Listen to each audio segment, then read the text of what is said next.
Yeah. Moi, de mon nom ésotérique, la reine des eaux, Nyamoro. Ma veu tari abora kanayon kobo avema.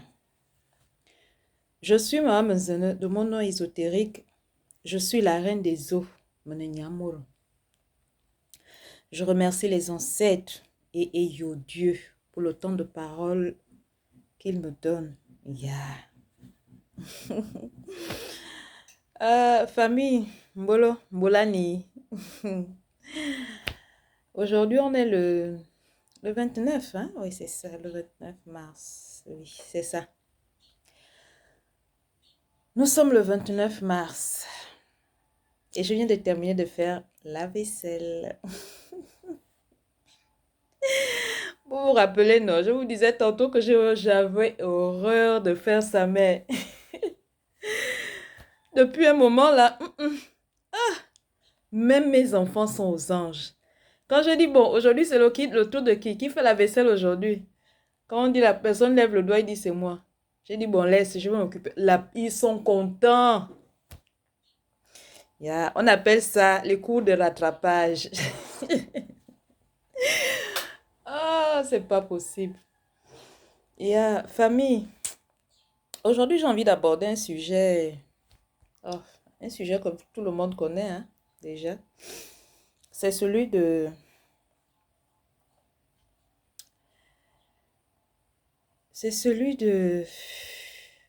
l'enfant. Oui.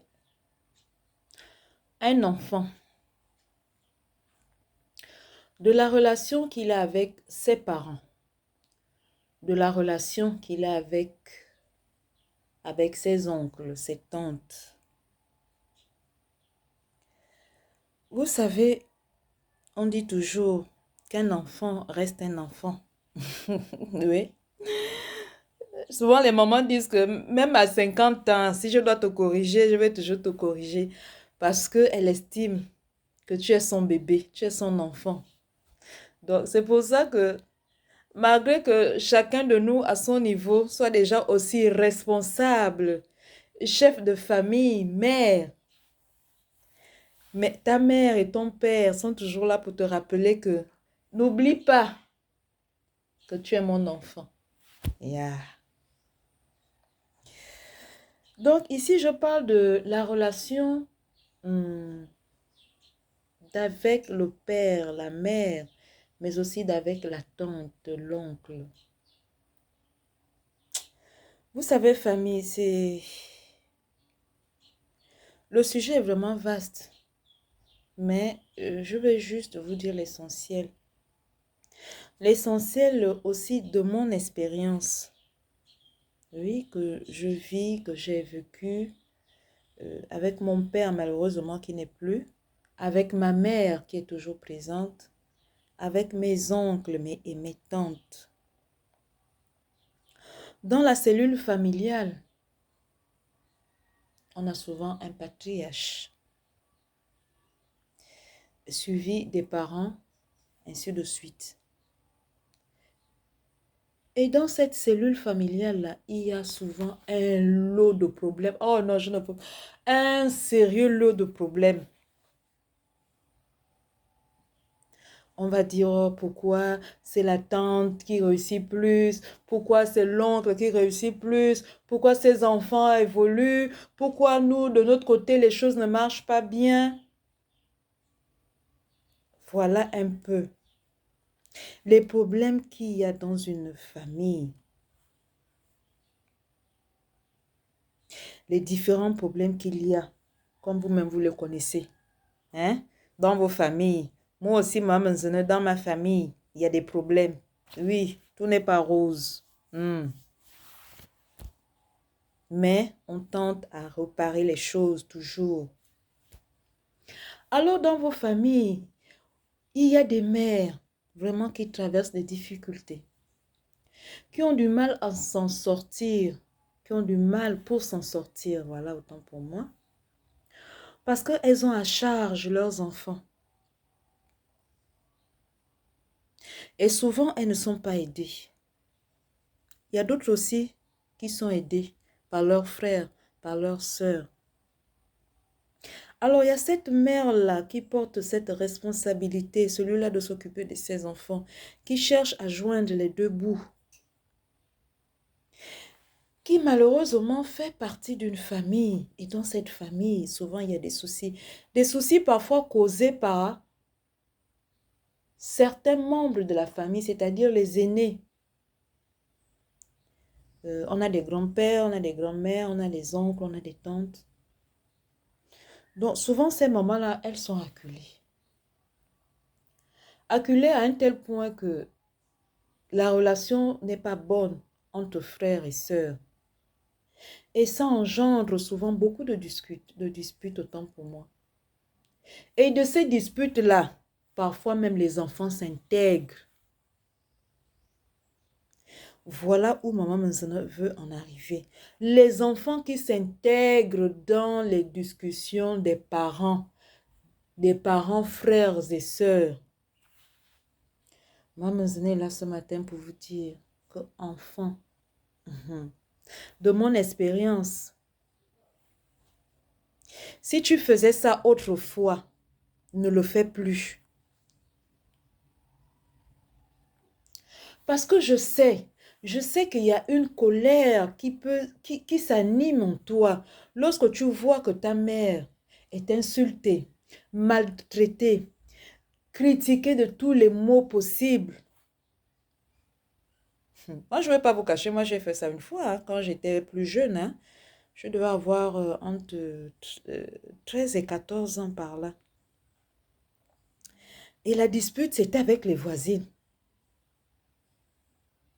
Parce qu'effectivement, lorsqu'on voit une femme toute seule qui élève ses enfants, qui s'en sort, malgré même toi, la femme qui a un mari, qui estime que tu as un mari, avec ton mari, vous ne vous en sortez même pas, vous n'arrivez même pas à élever vos enfants.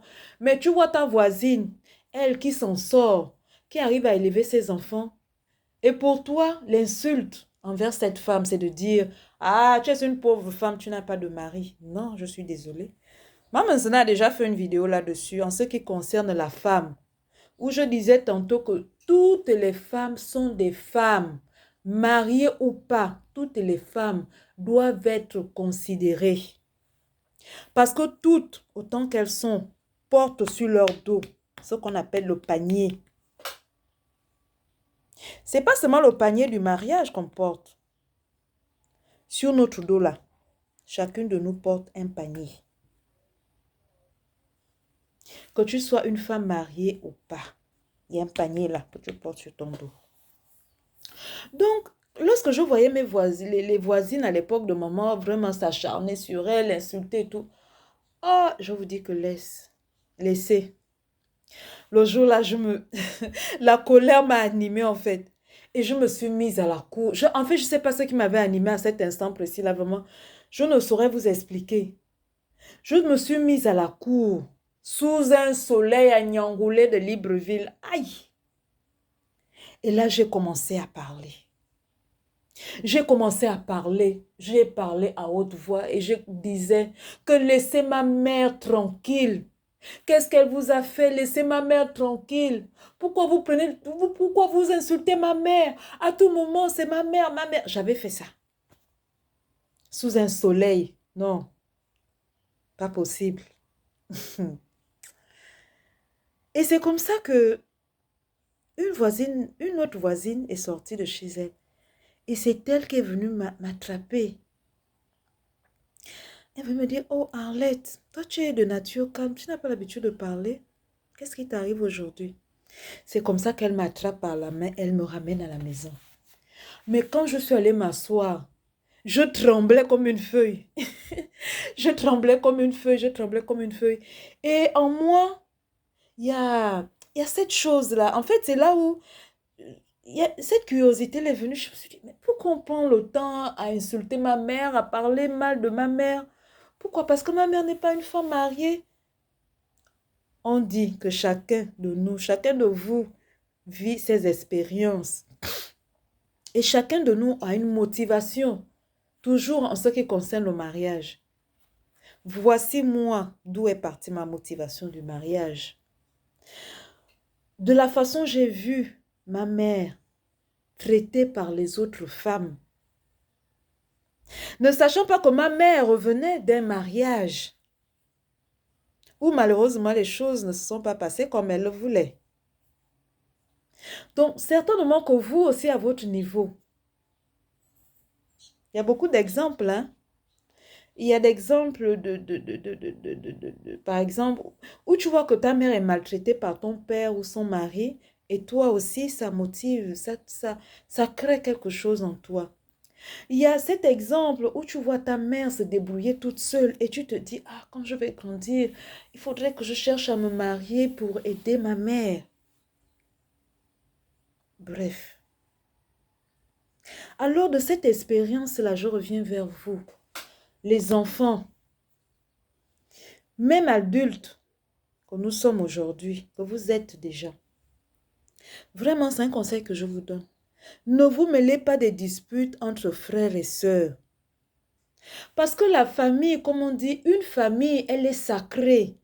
La famille est sacrée, avec ses hauts et ses bas, avec ses chamaillements, ses disputes, ses rires, sa rancune, tout ce qui englobe ces différents éléments-là, ça fait partie de la famille. Oui, vous allez me dire, ah maman, mais vraiment, si tu peux savoir ce que moi je vis dans ma famille, ou ce que j'ai vécu, ou ce que ma mère vit dans sa famille. Je sais, c'est difficile. Rien n'est facile. Oh. C'est difficile à avaler. C'est difficile à comprendre. C'est difficile de se dire que, ah, ma tante là qui a insulté ma mère là toute la nuit devant les gens, tout le monde l'humilier et tout et tout et tout. Moi, demain matin, quand je vais me lever, je dois dire bonjour à cette femme-là. Oui. Tu dois dire bonjour à ta tante et à ton oncle. Dans une relation, on dit toujours qu'il y a des limites. La relation, ce n'est pas seulement le mari et la femme. La relation, c'est le neveu et la tante. C'est la nièce et l'oncle. Oui, même à ce niveau, on peut avoir des limites.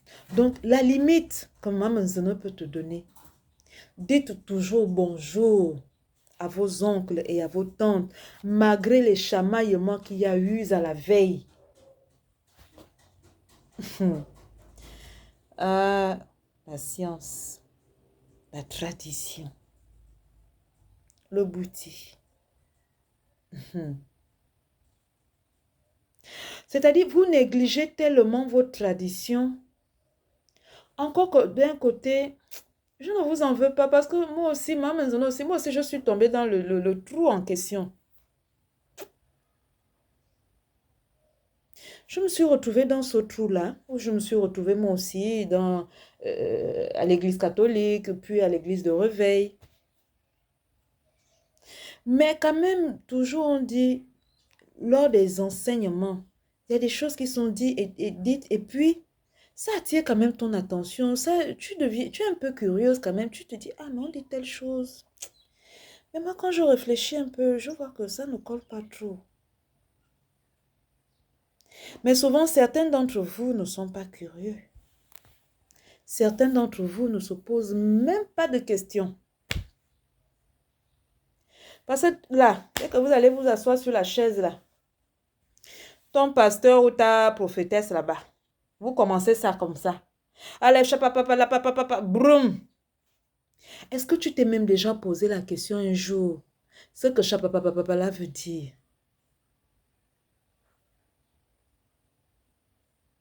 C'est tout. Simple exemple. Est-ce que tu t'es déjà posé un peu cette question-là? Donc pour revenir et dire que la rancune, aïe, c'est très dangereux. C'est dangereux pourquoi? Parce que ça ne va pas seulement se limiter chez la tante ou chez l'oncle. Ça ne va pas seulement se limiter dans ta cellule familiale. Même à l'extérieur, autour de toi, à l'école, à l'université, à ton lieu de travail. Donc, depuis la maison, tu commences à nourrir la rancune en toi. Et ça va se refléter à l'extérieur.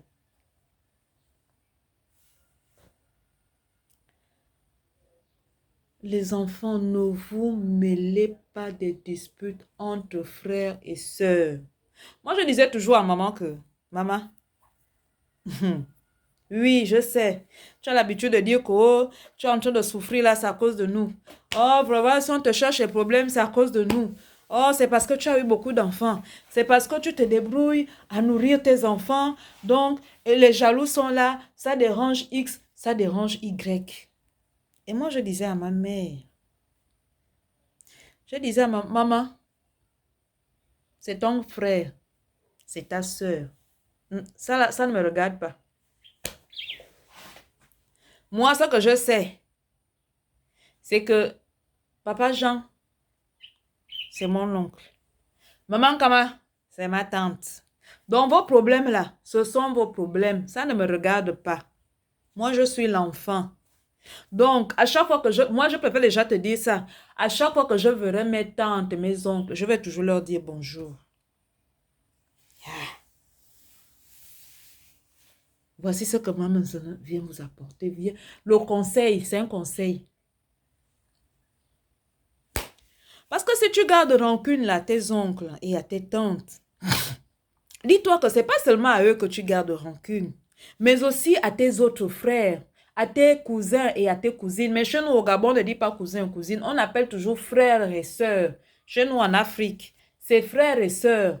Parce que tu gardes à son père ou à sa mère. Et maintenant, qu'est-ce que tu fais de ton frère? C'est vrai que dans des conflits, il y a des frères malgré tout qui s'entendent. Et parfois même, pour régler ces conflits, les frères s'organisent, les frères s'asseyent et cherchent des solutions, des voies et moyens pour réconcilier le frère et la sœur, les aînés. Contrairement à ce qu'on vous enseigne là-bas, dans vos obédiences où vous partez là, moi, je ne suis contre personne. Parce que chacun de nous est libre, libre de choisir, libre de décider.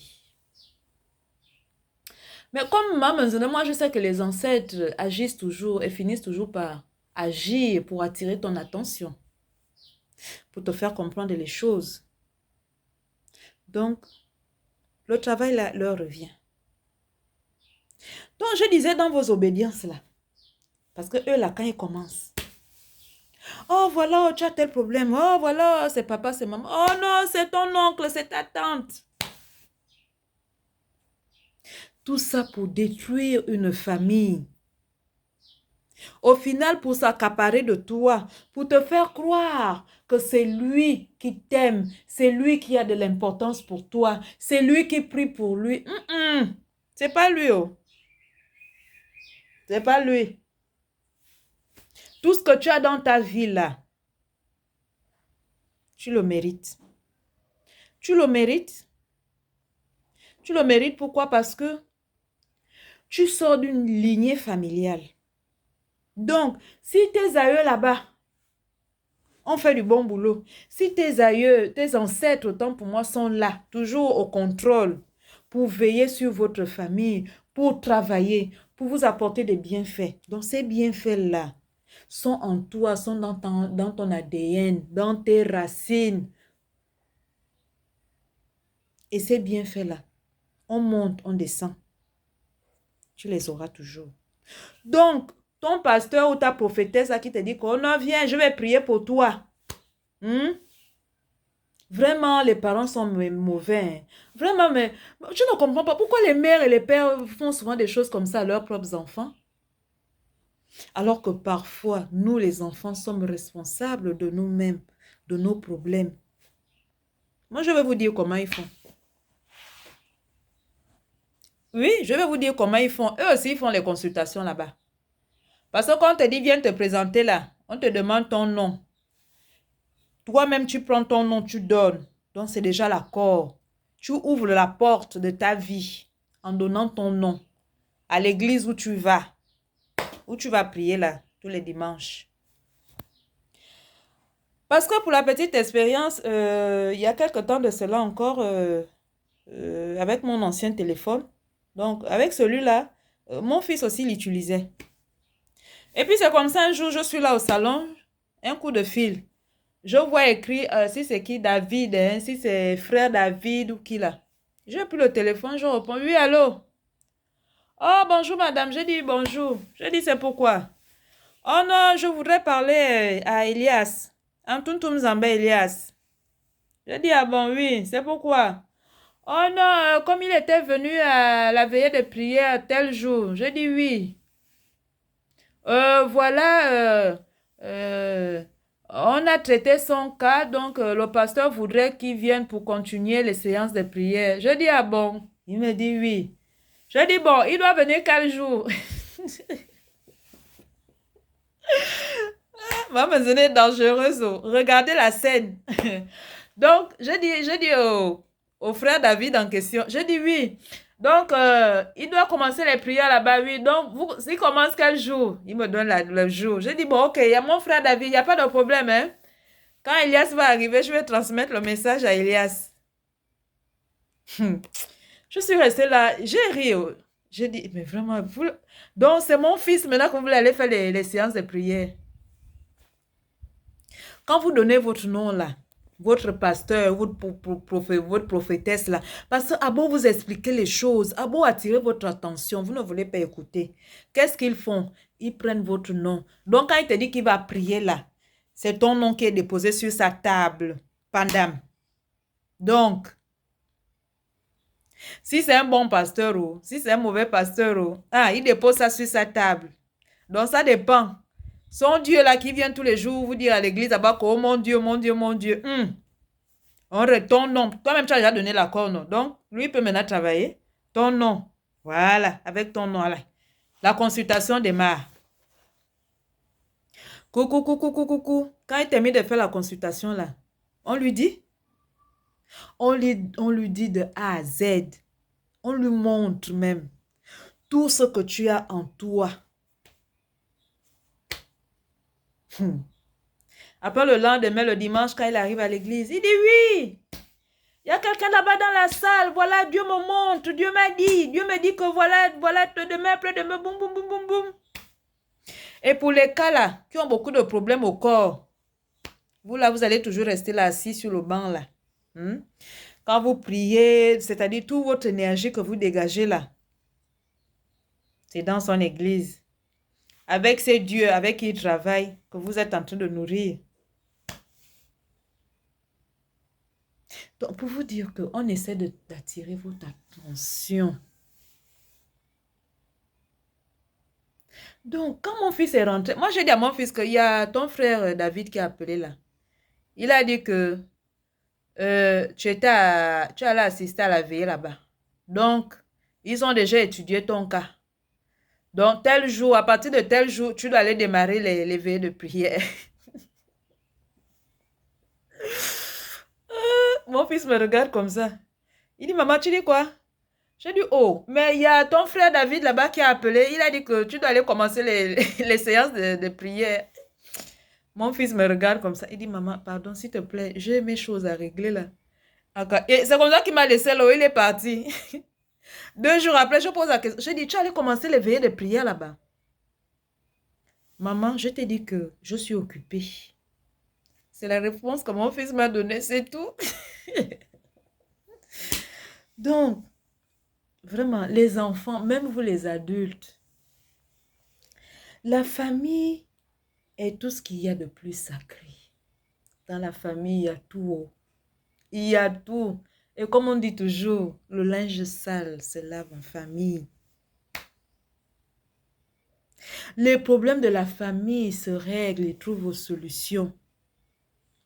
Ce n'est pas les histoires là que j'entends souvent là, avec vos campagnes là que vous faites souvent là, qu'aujourd'hui c'est la nuit de la restauration de la famille. En une nuit, vous allez restaurer toute une famille avec tous les problèmes qu'il y a dans nos familles là. Ah, vous êtes des blagueurs, hein? Bon, c'est pas grave, puisque vous avez toujours des fidèles qui sont là. Ils vous accompagnent. qui vous tiennent compagnie. Et puis, comme ils ont beaucoup d'argent, là, qui vous donnent toujours de l'argent. Parce que quand on arrive chez le traditionnaliste, là, qui finit même de te traiter, de te soigner, c'est toujours à l'église où tu vas dire merci. Je ne sais pas. Pourquoi vous vous cachez même derrière le nom de Jésus, là, comme ça? Je ne sais pas, hein. Mais c'est à l'église où vous partez. Non seulement vous dites merci, vous faites les dons. Le pasteur, là, c'est lui-même qui devient votre père, votre grand-mère, votre grand-père. C'est lui qui devient tout pour vous. Dès que le téléphone sonne, tu vois, ça met écrit pasteur, tu trembles comme une feuille. Ah, le pasteur appelle. Hein? Après, le pasteur aussi est là. Oh, ma fille bien-aimée, ma chérie, ça va, tu vas bien, oui. Et la journée, la famille, oui, non, ne t'inquiète pas, Jésus au contrôle, tout va bien. Mais oui, il est obligé de te dire que Jésus est au contrôle, puisqu'il a déjà fait ta consultation. Il te connaît. Il voit toute la richesse qui est sur toi. Il voit tous les bienfaits qui sont en toi. Il sait que demain après-demain, il va t'arriver telle situation, il va t'arriver telle chose. Donc lui, c'est seulement comme ça que ça se passe. Au fur et à mesure, il va seulement te dire, oh oui, j'ai vu ceci, non, machin, oui, frère, voilà.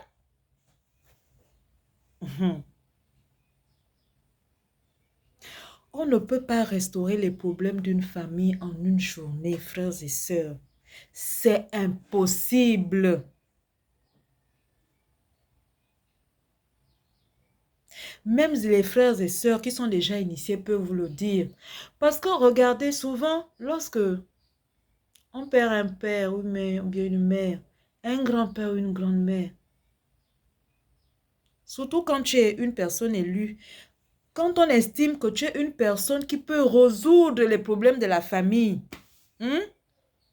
c'est pas là où on va te dire que oh oui, c'est toi le chef de la famille, c'est toi la tête de la famille, c'est toi, c'est toi, c'est toi. Toi aussi, tu restes maintenant l'embroume. Donc, quand on en cède, regarde comme s'il dit, ah mon Dieu, dans la famille, là, il y a trop de problèmes, mais qui peut même vraiment me résoudre ça là-bas? Il regarde. Il regarde, il dit, ah, Bumba aussi. Non, pas Bumba. Bumba là, il aime trop l'ambiance. Il ne sera pas trop concentré. Ah, Djengi. Ou bien, ou bien. Ou bien. Bon, je crois que je vais... C'est Djengi que je vais interpeller là. Alors, Nzengi, tu ne vas plus dormir. Tu auras des choses comme des rêves, des interpellations. Parfois, même ça, le message peut même passer à travers quelqu'un d'autre. Quelqu'un d'autre peut même venir te dire comme ça que, ah, mon frère, tu as beaucoup de responsabilités. Hein, est-ce que tu sais ça? Parfois, tu peux, un ami, un collègue ou une amie, quelqu'un peut te dire ça. Même un traditionnaliste ou quelqu'un qui a la vision, qui voit. Parce que les ancêtres, c'est comme ça qu'ils fonctionnent. Ils passent par un canal. Là où il sait que tout de suite, je vais chez celui-là, il va recevoir mon message pour transmettre mon message. Pourquoi? Parce qu'il voit que dans sa famille, lui-même de son vivant, il y a des problèmes qu'il n'a pas pu résoudre. Ou bien il a laissé tout de désordre dans sa famille. Donc, il faut que les problèmes-là doivent être réglés. Donc, on passe par toi.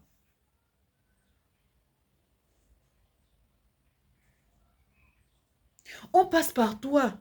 Et en ce moment, on te dit non, tu dois te faire initier. Et toi, tu commences à bouder. À râler comme à Manzano, comme je faisais. Oh, c'est comme ça que je faisais. Quand on disait, voilà, je dois servir, je dois travailler, je dois...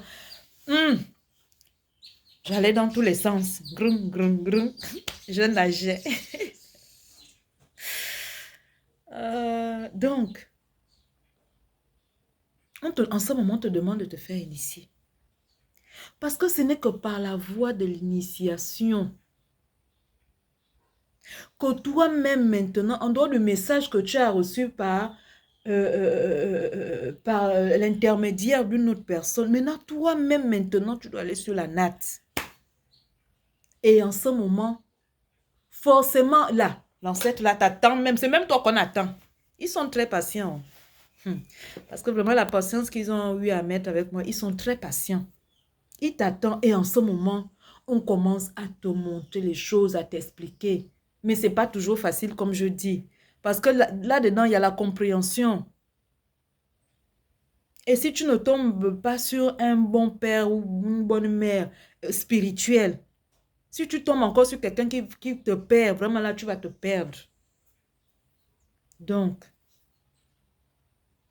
famille, les enfants, même les adultes, je sais que c'est difficile. Ce dont je suis en train de vous parler là est difficile. Oh. C'est vraiment difficile.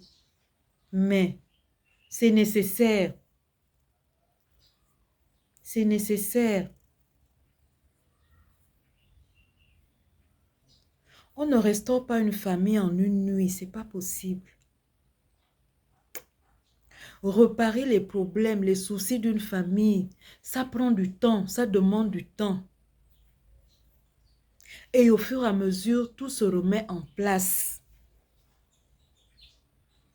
Ou bien quoi, c'est parce que vous avez peur d'assumer les responsabilités là que vous préférez fuir et puis aller vous asseoir là, vous aimez aller vous asseoir là-bas. Hein?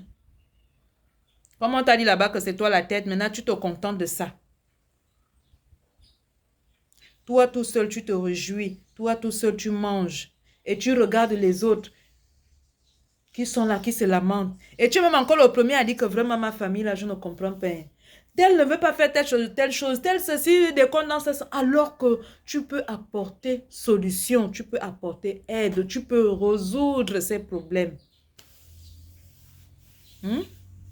Moi, là, maman maintenant, quand on m'appelait pour la science, moi, je disais que j'étais paresseuse. Oh. Et même ils sont là, les gens qui me connaissent. Moi, je disais, je suis paresseuse. Parce que quand je vois le travail que vous faites, parce que pour moi, sans même savoir, quand en les regardant seulement faire, je trouvais que c'était difficile, que c'était lourd. Et effectivement, c'est un travail lourd, c'est une responsabilité. Donc, quand tu prends cet engagement-là, pour traiter, pour résoudre les problèmes d'un frère ou d'une sœur, c'est pas de la rigolade. Donc, chers frères et sœurs, les enfants, respectez toujours vos parents. Malgré les problèmes, les soucis de la vie, les difficultés, les disputes qu'il y a dans une famille, n'arrêtez pas de dire bonjour à vos parents. Je sais, il y a des problèmes souvent vraiment très lourds, qui vont même parfois même jusqu'à l'extrême. Hein? Mais vraiment, là, quand ça va maintenant aussi à l'extrême, là, parce que vraiment, il y a des familles qui se brisent, qui se séparent. Mais maman en parle parce que les ancêtres parlent. Parce que quand vous vous brisez, quand vous vous séparez là-bas, eux aussi là-bas, ils ne sont pas à l'aise. Ils sont désespérés, ils sont tristes. Et quand vous les attristez comme ça, vous-même, vous bloquez vos vies. Parce qu'il n'y a pas d'harmonie. Parce que eux, ils sont pour l'harmonie. Pour l'entendre. Parce qu'ils savent que lorsqu'il y a entendre, alors il y a solution à un problème. Sur ce, bien akoyo ba bien seigne. Bien akoyo ba bien seigne. Kundum, ya.